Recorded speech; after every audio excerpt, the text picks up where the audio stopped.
Hey guys, welcome to our channel. This is another segment of internship tips, and today we're going to be talking about how hard is a technical interview, specifically software engineering.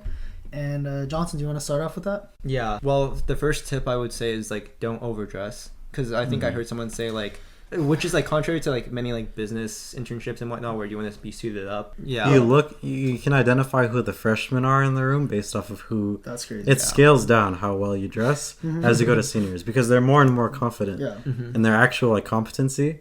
Yeah. So they just show up in t-shirts. So for software engineering, don't overdress.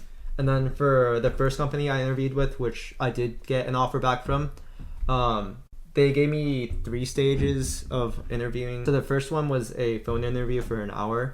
And in this one, they asked me behavioral questions, like how I would work with a team or how I would handle problems. Next part of the interview, they asked me a leak code medium question. They wanted to see how I would address a problem and solve it. And then they asked me for runtime. And then after that, they asked what kind of questions I wanted to ask them. And I think this is a really important part of the interview. It's it shows your interest in the company. I paid close attention to the interviewer and asked him what his position in the job was. And I asked him other stuff too, which wasn't related to code, but just why he chose this company over a different one. So just prepare questions. Don't show up empty-handed. Yeah, just do your research and then ask about the company itself. And then after that, that brought me to the stage 2, which they gave me a programming homework assignment to do. And looking at it at first, I remember thinking, oh, this is pretty easy. I've done this before in one of my introductory Java classes.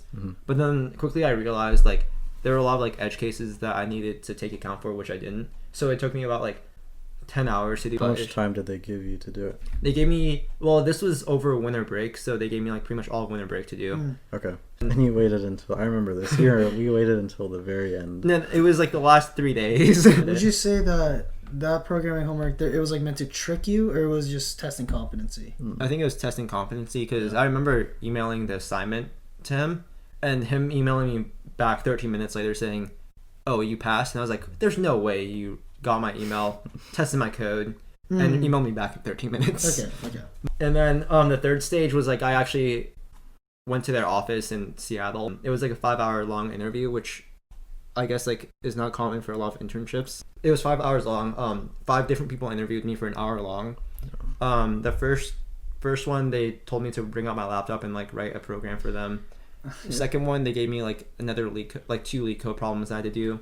A third one, they took me out to lunch and they asked me questions, which was super nice. And so I was I needed that break. And then fourth one, they gave me I think probably a leak code hard problem. I was pretty proud of that, the fourth interviewer, because he pretty much asked me a really hard leak code problem, and I finished it a lot earlier than he thought. And he's like, well, I thought that was gonna take longer, so do you have any questions for me? I'm like, oh, okay, I guess. And then talked to him for a bit. And then fifth one, it was conceptual stuff about inheritance and whatnot, just about classes.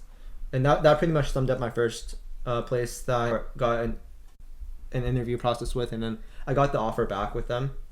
And then for my second one, this one definitely humbled me down a lot, because they emailed after I submitted my resume and stuff, they emailed me back with a technical, I wouldn't even say technical interview, it was coding challenge. Yeah, it was a coding challenge.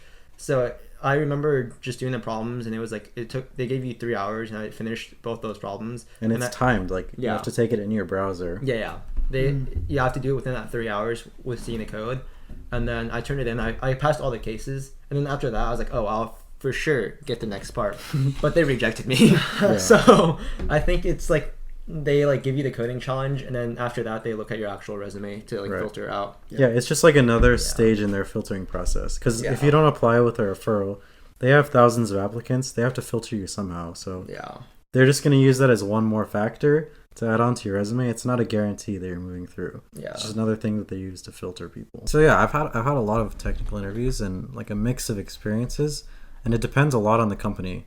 And so one of the ways you can just get a heads up is if you know anybody who's interned there, you can just ask them hey, what was your interview experience like? Was the recruiter nice?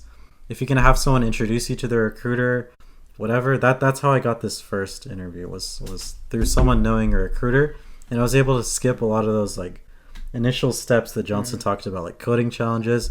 those are the things that you don't want to be stuck doing. You want to be like moving through the interview process as much as possible. I showed up at the office and I wore a suit. Johnson talked about this. I wore like a full suit, and everybody there was just wearing like jeans and t-shirts, and I couldn't tell if it was casual Friday or if I was just overdressed. Like it was just, that was not what I wanted to be worried about. I wanted to be worried about like my actual qualifications. Yeah. But it was surprisingly, it went really well, and I got to talk to a lot of the people. It was a pretty small company, and I talked to like the head of engineering there. They brought in like the heads of all their teams. They took time out of their day to like come talk to me. It was clear that I was the only person who was interviewing that day.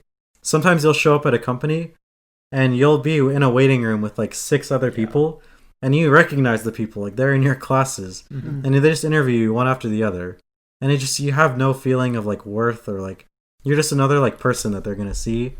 It doesn't really matter. But it felt like they actually wanted to know about who I was, so they asked me about like my projects and stuff. Not once in the whole interview process did they ask me a single question about like coding or anything. Like I didn't have to do anything, which was crazy. Like, but they were just like genuinely interested in like the projects I had to talk about. And then the complete opposite of that, I've had experiences where, like Johnson said, it's that first interview. One weird thing that happens at UW is at the career fair, if you show up, sometimes some of the smaller companies, they're pretty desperate for interns. So what they'll do is they'll just give you a piece of paper with like a coding challenge on it. It shouldn't take you too long, maybe like 20 minutes. You go sit down somewhere in a corner, they give you a clipboard, and you write down your solution, and then you bring it back to the engineer, and if he likes your solution, they give you an interview the next day, which is pretty crazy. Like just something to think about, like just an interview. And it's kind of sad, right? Because they don't really care about who you are. They just care that you were able to solve that problem that day at the career fair. Which is kind of stupid, right? But I showed up the next day. I did the whole piece of paper thing. I don't do that anymore, but that's a whole nother story. I showed up in this room. I sat down. The interviewer didn't ask for my name. He handed me a piece of paper with another coding challenge on it and a pencil, and he said, hey, like, solve this problem. You have 30 minutes, and just talk out loud while you solve the problem. I don't even know his name. I never got to meet the person.